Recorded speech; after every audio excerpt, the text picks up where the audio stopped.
கரெக்டாக பார்த்தீங்கன்னா, சிந்தாமணி ஆட்களோட வந்துடுறாங்க. அதாவது ஒரு பையனை எப்போவுமே கூட வச்சுட்ருப்பாங்க இல்லையா?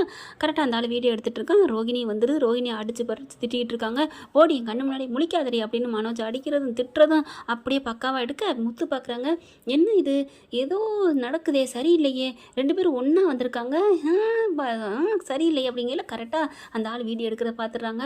பட்டார்னு கோவம் வந்து அப்படியே பாஞ்சு அந்த வீடியோ எடுத்துடுறாரு. வாங்கிடுறாரு அந்த மொபைலை. "ஏய் என்னடா பண்ணிகிட்ருக்க" அப்படிங்கல. "நீ எதுக்கு அவன் மொபைல் வாங்குற?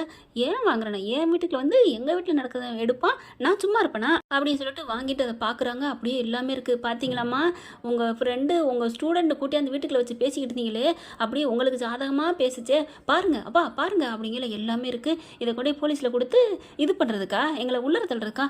அப்படிலாம் இல்லை. "டே இதை ஏன்டா எடுத்த" அப்படின்னு சொல்லி அடிக்க. "அம்மா அம்மா நடிக்காதீங்கம்மா, அப்பா 2 பேரும் சேர்ந்து அள்ளுறீங்களே நடிப்பில், அது எப்படி, ரெண்டும் சேர்ந்தது 2 சாக்கடை, என்ன பண்ண முடியும்" அப்படின்னு சொல்லிட்டு டக்குன்னு என்ன பண்ணுறாரு, அந்த ஃபோனை வேகமாக எடுத்துகிட்டு போகிறாங்க. எடுத்துகிட்டு போயிட்டு, "மீனா குழம்பு வச்சுட்ருக்கியா?" கொதிச்சிட்ருக்கு" அப்படின்னு வேகமாக போய் அப்படியே 2 நொக்கு நொக்கி அந்த குழம்புக்குள்ளே போடுறாரு. "ஐயோ ஐயோ என் மொபைல் போச்சு அப்படின்னு கத்துறாங்க. "ஓ மொபைல் போச்சா? அவன் மொபைலில் போயிருக்கணும்" அப்படின்னு சொல்லி சிந்தாமணிகிட்ட கேட்க, "அது ஏன் மொபைல் தான், அது அவன்கிட்ட தான் கொடுத்து வச்சேன். ஒரு ஃபோன் கூட நீங்கள் கையில் வச்சுக்க மாட்டீங்களா? இப்போவே தெரியுதா, ஃபோனை கொடுத்து வீடியோ எடுக்க சொன்னதே நீ தானே, மரியாதையை போங்கடி 2 பேரும்" அப்படின்னு சொல்லிட்டு 2 பேரும் சும்மா கூட்டுறதை எடுத்துகிட்டு அடித்து விரட்டி விட்றாங்க. ஐயோ அம்மானு ஓடுதுங்க. முதுகு அட்டி நச்சு நையை பற்றி தட்டி விட்டுறாங்க. ஐயோ அப்பான்னு சொல்லிட்டு அப்படி 2 பேரும், "ஆண்டி என்ன ஆச்சு" அப்படின்னு சொல்லிட்டு சிந்தாமணி ரோகிணிக்கு முதுகு தடம் பறிஞ்சிருது. "எங்கே போகலாம்" அப்படின்னு அந்த அடியால் கேட்க, "ஆஸ்பத்திரிக்கு போடா" அப்படின்ட்டு போகுதுங்க. "ஐயோ அம்மா" அப்படின்னு ஆஸ்பத்திரியில் கிடக்குதுங்க. எவ்வளோ திமிரு கொழுப்பு இருந்தா இவெல்லாம் அடங்க மாட்டாடா, இவெல்லாம் அடங்கவே மாட்டா. "டே மனோஜ், இப்படியே வந்து கேட்குறான்னு மனசு மாறிடாதடா" அப்படிங்கல. "அம்மா எப்படிம்மா, அவள் இன்னொரு பிள்ளைய பெற்று, ஐயோ அவள் எனக்கு வேணாம், பரவாயில்லம்மா, பிள்ளைய பார்த்தா கூட என்ன மாதிரி மறுபடியும் வந்து பிளானை போடுறா, எம்பிட்டு பொய்யுமா, எனக்கு அவள் வேணாங்கிறத நான் உறுதியாக இருக்கேன்" அப்படிங்கிறாரு. அடுத்து பார்த்தா இங்கே ஹோட்டலுக்கு ரவி வந்து ஸ்ருதியை பார்க்க வராங்க. "என்ன ரவி" அப்படிங்கல.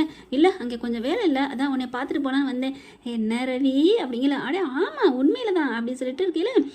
"நீ உங்கள் நீத்து விட்டுட்டு வரமாட்டீங்களே, சும்மா அதெல்லாம் சொல்லாதீங்கன்னு" அழகா தாங்க ஜாலியாக என்ஜாய் பண்ணி பேசிகிட்டு இருக்காங்க. கரெக்டாக அவங்க ஆத்தாக்காரி வருது. ஆத்தாக்காரி பார்த்தோன்னே, "ஸ்ருதி" அப்படிங்கல. "வாமா வா அப்படின்னு சொல்லி கூப்பிட, அப்படி பார்க்குறாங்க. மாப்பிள்ளையை பார்த்துட்டு, "என் மாப்பிள்ளை எல்லாம் கேள்விப்பட்டேன், உங்கள் வீட்டுக்கும் நான் வந்தேன்." சொன்னாங்க. "ஏன் அத்தை இப்படிலாம் பேசுகிறீங்க, என்ன பேசுறீங்க அப்படின்னு கேட்டுட்டு இருக்கல. "உங்கள் மாமனார் என்னை ரொம்ப திட்டிவிட்டாருடி." "உங்கள் அத்தை பரவாயில்லடி, நான் என்ன சொல்லிவிட்டேன், அசிங்கப்பட்ட குவாவ, அந்த குடும்பத்தில் என் பிள்ளை ஏன் இருக்கணும்னு கேட்டேன். என்னம்மா நினச்சிட்டு இருக்க, அந்த வீட்டு பிள்ளைய தப்பு பண்ணா, அது யாரோ எவ்வளோ அவ தப்பு பண்ணிட்டு போனதுக்கு என் குடும்பம் என்ன பண்ணும், நீ இப்படி பேசுன தப்பு, அவங்கள கண்டு உன்னை திட்டினதோட விட்டுட்டாங்க, என்னடி இப்படிலாம் பேசுகிற, அப்புறம் என்ன, நான் எத்தனை வாட்டி சொல்லிட்டேன், நீ சும்மாவே இருக்க மாட்டியம்மா" அப்படின்னு சொல்ல, "நல்ல வேலை எங்கள் அத்தை நீ பணக்காரிங்கனால உங்ககிட்ட பம்முது, இதே மீனாமா இருந்தால் வான்னு கூட கேட்காது தெரியுமா" அப்படின்னு சொல்லி சொல்லல. "சரிடி நடந்ததெல்லாம் நடக்கட்டும், நான் இப்போ ஏன் வந்த அப்படின்னு கேட்க, "என்னடி ஏன் வந்தேன்னு கேட்குற?" "ஐயோ அம்மா நீ தானம்மா ஏன் வந்தேன்னு சொன்னேன், அதை தான் கேட்டேன், எப்படி பேசினாலும் மடக்குறியலேம்மா" அப்படிங்கல. "சரிடி, நான் இப்போ ஏன் வந்தேன்னா, மாப்பிள்ளை நீ நம்ம வீட்டுக்கே வந்துருங்கடி, நம்ம வீடு சும்மா வெறிச்சோன்னு கிடக்கடி, அவ்வளோ பெரிய பங்களாடி, எத்தனை வீடு இருக்குது, நீ ஏண்டி அந்த சின்ன வீட்டுக்குள்ளே கிடக்கணும், ஏம்மா எவ்வளோ பெரிய வீடாக இருந்தாலும் அங்கே எனக்கு சந்தோஷம் இல்லைம்மா, இங்கே ஜாலியாக கலக்கலன்னு எவ்வளோ என்டர்டைம் இருக்குது" அப்படிங்கிற ரவி பார்க்குறாரு. "சரி விடுடா சும்மா" அப்படின்னு சொல்லிட்டு, "உண்மையிலே என் வீடு தான்மா எனக்கு சந்தோஷம் இருக்குது, நம்ம வீட்டுக்கு நான் வரமாட்டேன்னு 1000 வாட்டி சொல்லிட்டேன், சும்மா கிடைக்கிற கேப்பில் எப்படா என்னை பிரிச்சுட்டு வரலான்னு நினைக்கிறியா, அது முடியவே முடியாது, நான் என்றைக்குமே மீனாவோட தான் நான் இருப்பேன்" அப்படிங்கிறாங்க.